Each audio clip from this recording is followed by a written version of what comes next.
A true lover would express his love with words, with admiration, respect, devotion. And then he would say, he would ask the beloved, what do you need from me? How do I let you know what you mean to me? Yeah, Imam, show me exactly what it is that will fulfill you and what will give you joy. So connecting with him means to ask him these questions and to search for ways. So when somebody loves someone, what do? They actively work towards making that person everything. And this weekend has given us this feeling that, we weren't really doing that. We need to take up the ante a little bit. We need to even more say, he is everything and he is here. And I'm waiting. And every day I want to be reminded, every minute. So as our Holy Prophet Muhammad Mustafa sallallahu alaihi wasallam has said, he said, your love, this faith that you have, it's not acceptable to Allah except for that who loves me more than he loves himself. Your love has to be beyond yourself. And you have to love my family more than you love your own family. You have to love my descendants more than your own descendants. You have to love us more than you love yourself. So today, inshallah, as we connect to Imam, we need to become it has to be an out-of-body experience. This needs to be over-the-top feeling.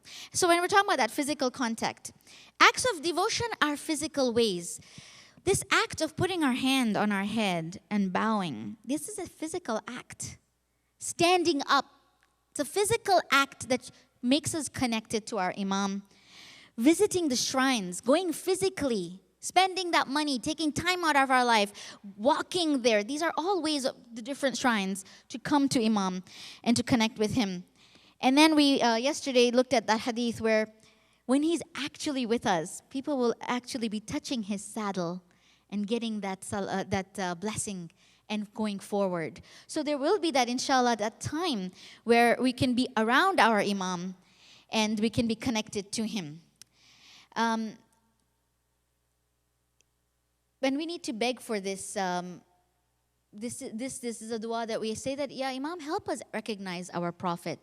Help us so that we can love him and we can, because if we don't recognize our Prophet, will not be able to recognize our Imam.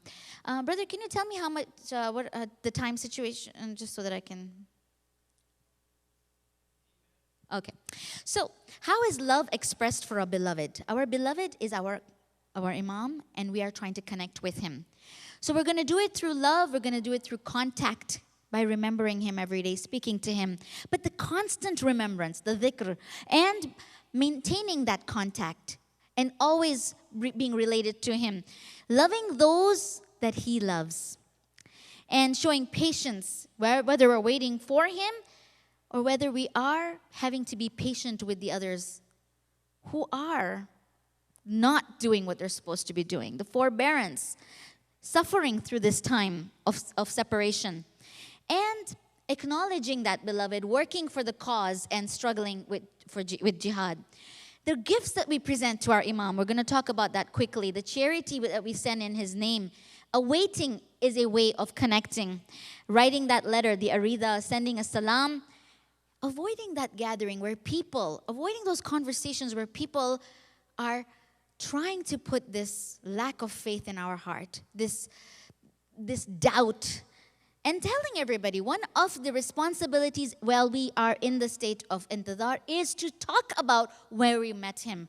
If we have had that experience where he guided us, where we were lost, or we were calling out to him and he truly came and solved our difficulty. And you look at the stories of the past, people told those stories so that we could feel motivated and strengthened.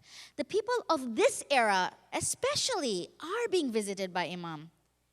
And we need to openly declare without fear that yes, he did come and miracles do happen. And I stand firmly in my belief that it was him. So when you love somebody, what do? You send a hello, you connect. When you love somebody, you often say to them, hey, not even a salam? Come on, you are remembering me? You don't answer my messages. When you love somebody, you are the one who reaches out to them. Right now, we know in this era of social media, let's use an example that can resonate, especially with the young people in our audience. But we all are in social media. So I've got all these different, and brother was talking about in my biography that I have 18,000 followers on Facebook, right? Now those 18,000 get my messages, but their friends also see my message, my posts. So it's thousands and thousands of people. So do I have time to connect with all these people? I know they exist, and I'm very happy about them. But what happens is there are many who write to me constantly. There's thousands of salams they send me, which I don't have time to respond to. Eventually, I respond. Or they will write a comment, or they will tag me. And I'm not going to discuss what tagging means, but when you are talking to Allah subhanahu wa ta'ala, and you mention your imam, you have tagged him.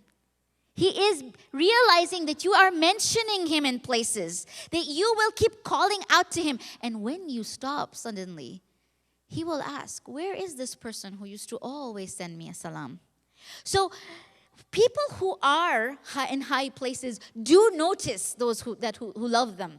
Never feel that Imam is not connecting with us. And giving sadaqah on his behalf. This means not only for our families when we give sadaqah and we say, may Allah take away all the bala. But it's also when you give charity in the name of your grandparents. When you give charity in the name of your parents. Give charity in the name of your imam. For that makes him feel that love.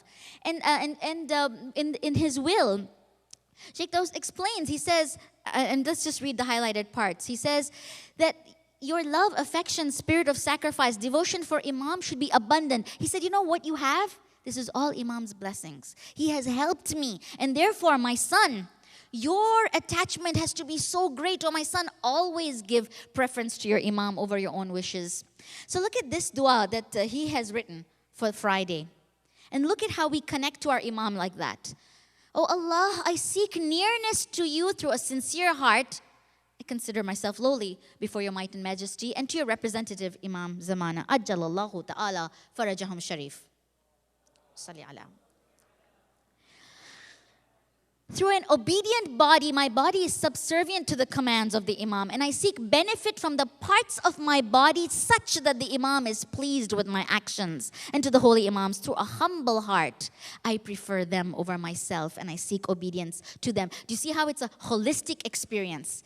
It's not just from the lips, but every part of me is calling out to my Imam. So one who wants to give everything to their beloved, this is how they act. And this is what we see in the ziyarat of Imam Asr. We say, may my life, my wealth, my children, my family, whatever Allah has conferred upon me, be sacrificed for you, and I leave them in your authority. When you love somebody, you say this. You say, everything of mine is yours. Take it all. Take my life. Take it all. This is the kind of over-the-top, effusive expressions of love we need to express to our Imam in order to connect with him. And then what happens when you're in love? People say, oh, you forgot about us, eh? We don't exist. You only concentrated on this person. That's how we should be connecting with our Imam. Because, as the 8th Imam explains, that the Imam is your confidant. He's an aide, he's a sympathetic father, he's an affectionate brother, he's a caring mother who nurtures her infant. When we leave all the relations and make an Imam fulfill all our emotional needs, no one will break our heart. No one will let us down because we never looked at them to fulfill us. Only Allah subhanahu wa ta'ala and his imams will fulfill that. So what happens? Your heart is always, when you're in love with somebody, you're thinking about them. Wonder what he's doing. Wonder what she's doing right now. Wonder what my mother is thinking right now. Oh, if she's doing her salah right now, Allah accept her salah. Oh, if she's sitting and reading right now. When you think about your lover day and night, what happens? The du'as come out of your heart for them, right? You're concerned, you're obsessed with what they're doing, where they are. And you don't do those acts that they hate. And you keep, so look at this Ziyarat al Yasin, which Imam has recommended himself. It's a hadith Qudsi and it's in Mafatih al-Jinan. And Imam has said to recite this. Look at how it says, peace be upon you while you're standing, while you're sitting, while you're reading and explaining, when you're praying and supplicating, when you're bowing, you're prostrating. When you're saying there is no God, when you are praising Allah and seeking forgiveness, peace be upon you when you enter the morning and the evening. Peace be upon you in the night when it envelops and the day when it becomes manifest. Peace be upon you, O leader, the protected one. This shows that we are completely thinking about our Imam in every action, and our du'as are going out to him. When you write letters to your beloved, how effusive, full of love are these letters when you connect. And Allama Majlisi says, write these letters, write them down. Put them in the shrines or send them in the water. And Imam does, and of course, if you speak to them, it's enough. But this act, this physical act of writing, it sends a message to the brain and reminds us that he is very much alive. When your love is overflowing, look at how in Dua Nutbah, this is the kind of love we want to express. I eagerly long for you who is always tender, gentle and comforting, never makes one's affairs worse instead of better. I eagerly long for you who is just and equitable beyond a trace of doubt, does not take severe action until misbehavior trespasses the limit. And what does the lover do? He asks the beloved, what do you want from me? How do I make you happy? Oh Master, this is also Dua Nutbah. How long and unto what is to be directed my request? For friendly attention, how do I get you to look at me? Just one glance, oh my Imam. And what is the message? What do you want me to say? What do you want to say to me, Imam? Talk to me. It makes me sad to get favorable reply from anyone other than you. But to be duped and cheated, don't let me seek love from anyone else. You answer me, my Imam. And what does he do? The lover expresses sympathy for what has hurt the beloved. It casts a gloom upon me that you suffered hardships and the chicken-hearted deserters left you alone. It is painful for me what took place for you from them and that which happened. The lover craves to see his beloved. I eagerly long for you who is out of sight but has not forsaken us. I eagerly long for you who has departed and is invisible but is not far from us. The lover expresses how much joy the beloved gives to him. This is how we connect to our Imam through Dua Nutbah. I eagerly long for you who inspires love and deep affection. And the faithful men and women take delight in your memorable glory. So we are excited with a longing desire. And the lover praises constantly. I eagerly long for you who is worthy of acceptance and lawful driving force of belief and conviction, never weary or annoyed. I eagerly long for you who is the root of praise and distinction, never can be uprooted. And what happens? This love, the beloved, notices. If we're going to keep continuously telling somebody, I love you, I love you, I love you, do you think they don't fall in love with us just because we love them so much? Absolutely. So he is noticed, he's missed when his letter doesn't appear. And then the beloved worries for his safety. Where is that person who used to always come and call out to me? And here we have this really beautiful narration.